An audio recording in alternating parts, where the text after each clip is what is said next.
The point guard position might be one of the most interesting positions in the NBA right now. We have this huge gap, this huge drop off, and we're going to talk about it today. We're going to do our top 5 point guard rankings in the NBA right now. I just got my list pulled up. And we're going to go with 2 honorable mentions, and then 5 through 1. I'll give my reasoning on all of them. If you disagree, leave it in the comments. I want to see your guys' list because obviously this is incredibly debatable. But I don't think my top 2 are very debatable, so let me know in the comments. But we're going to go with our number 7, or honorable mention, which is Jamal Murray of the Denver Nuggets. A bona fide scorer, has been doing a lot better in his playmaking the last 2 years. He's been working on his defense.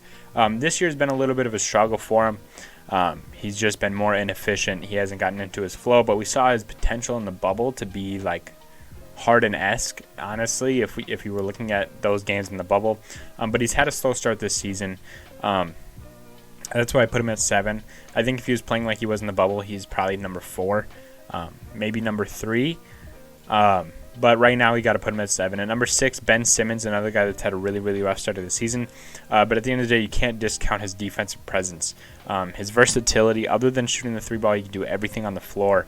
He's just had a really, really tough start. He's averaging about 13 points per game, 7 boards, and 6 assists. So not very Ben Simmons-like, but I do expect him to pick that up. But we're talking about right now, the top 5 point guards right now. I couldn't put him in the top 5. People are going to be mad about that. That's fine. Also, James Harden, Luka Doncic, LeBron James do not count as point guards in my mind, so I'm not going to put them there.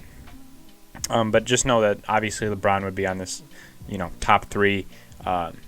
Luka would be top 5 for sure. So, at 5, I have Chris Paul.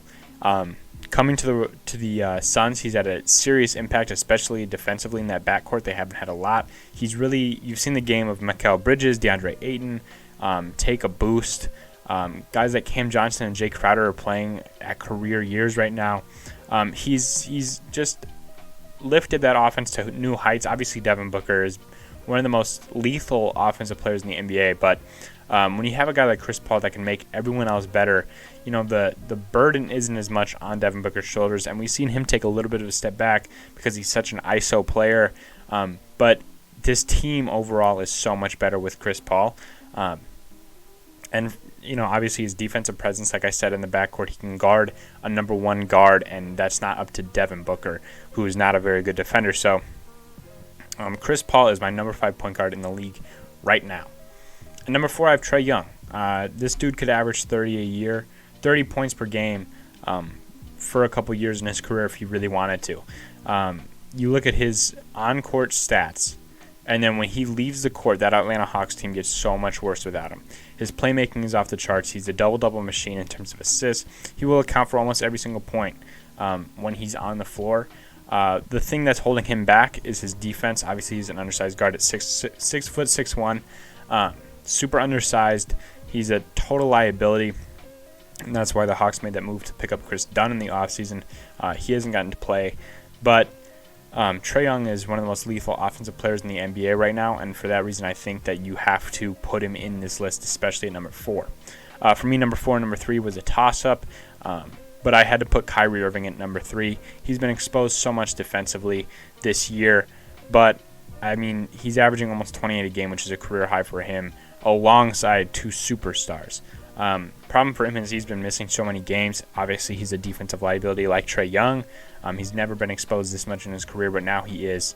But honestly, the gap between him and then 2 and 1 is pretty big for me. At number 2, I have Damian Lillard. I do have some Damian Lillard slander, which not a lot of people do. I said in a few videos that I think that he's the biggest star that gets away with everything he wants to. It seems like if he has a bad night, no one's talking about it. But then if LeBron were to have a bad night, or it is different. But if other players have bad nights, it seems to be all over, especially superstars. And then Dame is just kind of like, oh, it's Dame. And then when he has this amazing game, it's Dame time. But Damian Lillard's averaging almost 30.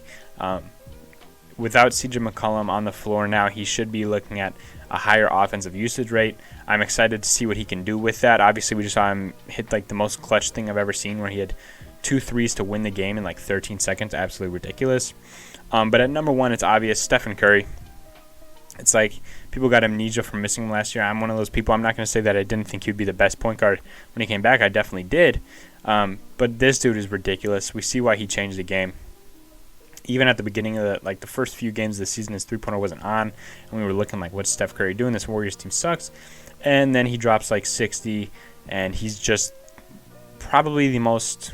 Him and Kevin Durant are the easiest scorers like in the NBA right now. They just get buckets whenever they feel like getting buckets. Steph will just pull up at the logo. Steph will embarrass you and then hit it in your face.